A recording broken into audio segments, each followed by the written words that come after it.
26 नवंबर 2008 की शाम मुंबई में, जो भारत का धड़कता हुआ दिल है, एक आम शाम की तरह लग रही थी। अपने अदम्य साहस के लिए जाना जाने वाला ये शहर होने वाली भयावह घटनाओं से अनजान था। रात लगभग 9:30 बजे से तालमेल बिठाकर किए गए आतंकवादी हमलों की एक श्रृंखला ने शहर को अराजकता और भय में डुबो दिया। 10 भारी हथियारों से लैस आतंकवादियों ने, जिनके दिल नफरत से भरे थे, हिंसा की एक ऐसी लहर फैलाई जिसने देश की आत्मा को हिलाकर रख दिया।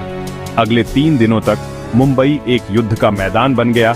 इसकी सड़कें मासूमों के खून से सनी हुई थी। ये सिर्फ एक शहर पर हमला नहीं था, बल्कि भारत के विचार पर ही हमला था।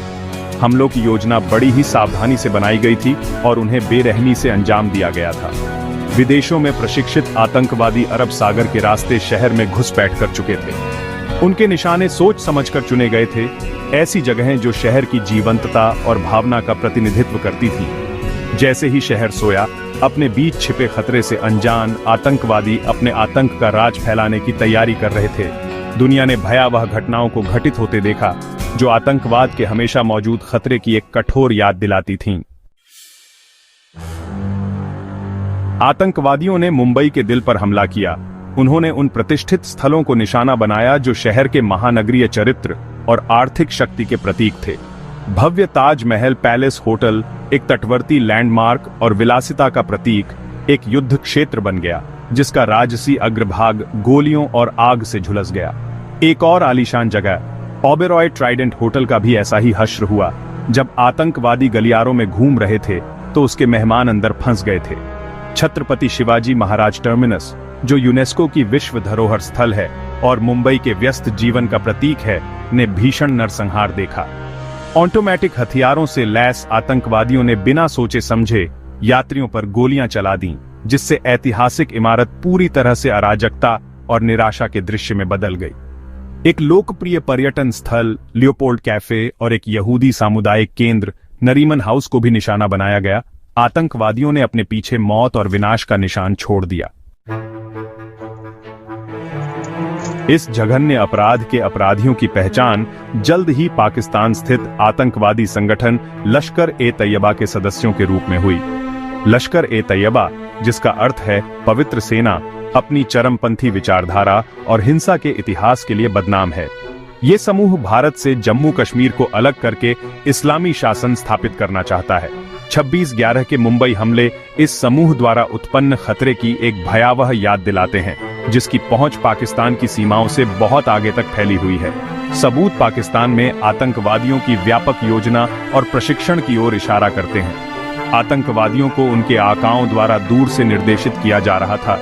उनकी आवाजें ठंडी और हिसाब लगाती हुई थीं जब वे नरसंहार का निर्देशन कर रहे थे। हमलों ने उस गहरी नफरत को उजागर किया जिसने लश्कर-ए-तैयबा को हवा दी। उनका एकमात्र उद्देश्य आतंक फैलाना और भारत पर अधिकतम हताहत करना था। दुनिया ने हमलों की निंदा की और पाकिस्तान से अपराधियों को न्याय के कटघरे में लाने का आह्वान किया। छत्रपति शिवाजी महाराज टर्मिनस पर पहली गोली चली, जिससे शाम का सन्नाटा टूट गया।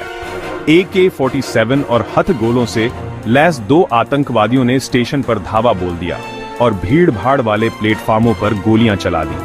आतंकवादियों द्वारा उत्पात मचाने के दौरान यात्री जान बचाने के लिए इधर-उधर भागने लगे और सुरक्षित स्थान तलाशने लगे। CST पर हुए हमले में 58 लोग मारे गए और 100 से ज्यादा घायल हुए, जो हमलावरों की क्रूरता का एक गंभीर प्रमाण है। उसी समय लियोपोल्ड कैफे, नरीमन हाउस और ताज और ओबेरॉय होटलों पर भी हमले चल रहे थे। जोड़ियों में काम करने वाले आतंकवादियों ने अपने मूवमेंट की सावधानी पूर्वक योजना बनाई थी, जिसका उद्देश्य अधिकतम हताहत करना और व्यापक भय पैदा करना था। उन्होंने सुरक्षा बलों के साथ बिल्ली और चूहे के घातक खेल में शामिल होकर बंधकों को पकड़ लिया। शहर घेराबंदी में था।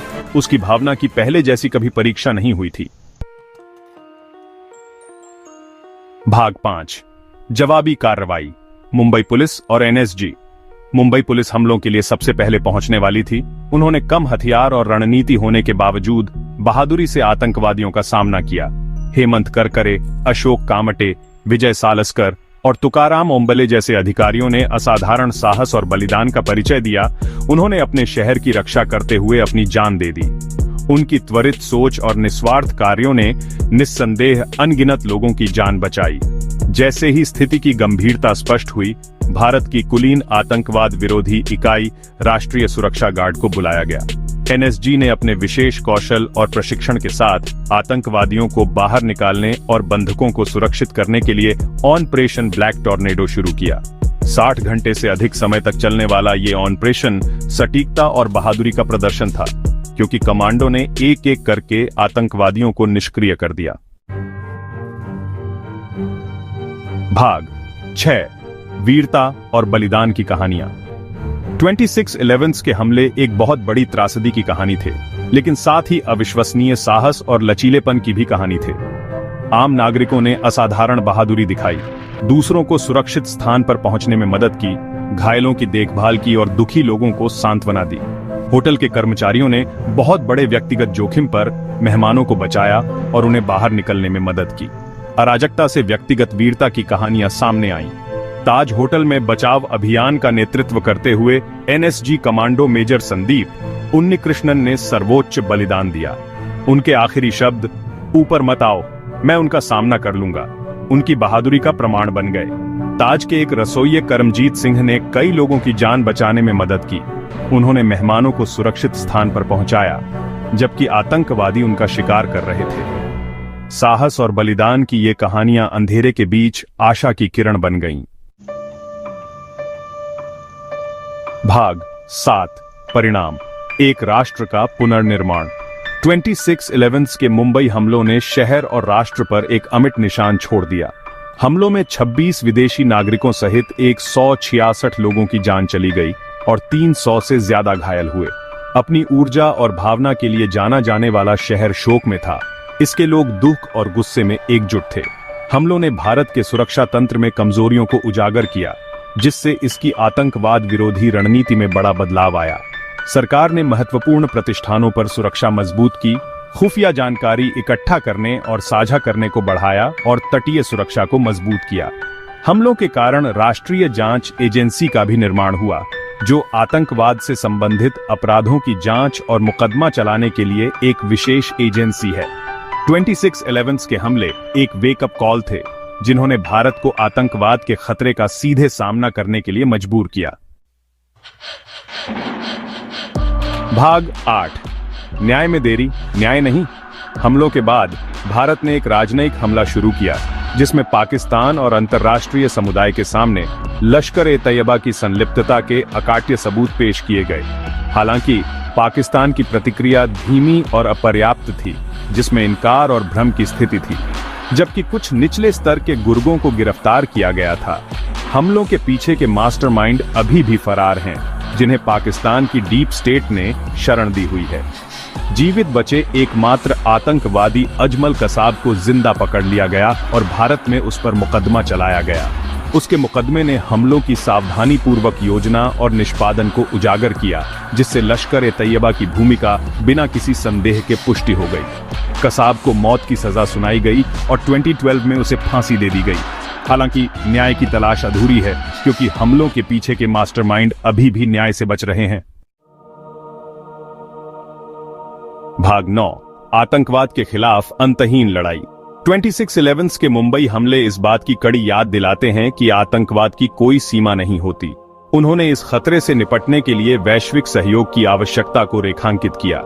हमलों के बाद के वर्षों में भारत आतंकवाद के खिलाफ एक अग्रणी आवाज के रूप में उभरा है, जो एकजुट वैश्विक प्रतिक्रिया का आह्वान करता है। हमलों ने आतंकवाद के मूल कारणों, जैसे गरीबी, असमानता और शिक्षा की कमी को दूर करने के महत्व पर भी प्रकाश डाला। आतंकवाद के खिलाफ लड़ाई एक लंबी और कठिन लड़ाई है, जिसके लिए कई मोर्चों पर निरंतर प्रयासों की आवश्यकता है। 26/11 के हमले भारत की आतंकवाद के खिलाफ लड़ाई में एक निर्णायक क्षण थे। उन्होंने इस खतरे से निपटने के लिए राष्ट्र के संकल्प को मजबूत किया और निंदा में दुनिया को एक साथ लाया। 26/11 के पीड़ितों को कभी नहीं भुलाया जा सकेगा।